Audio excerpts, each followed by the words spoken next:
এই নে নিয়ে আয়।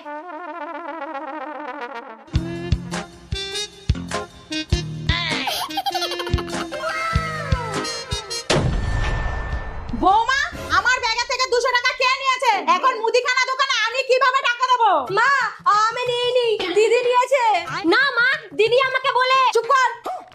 আমি জানি তো তুই ধরা পড়লে আমার নাম জড়াবি, তার জন্য তো আমি ভিডিও করে রেখেছি। দেখুন।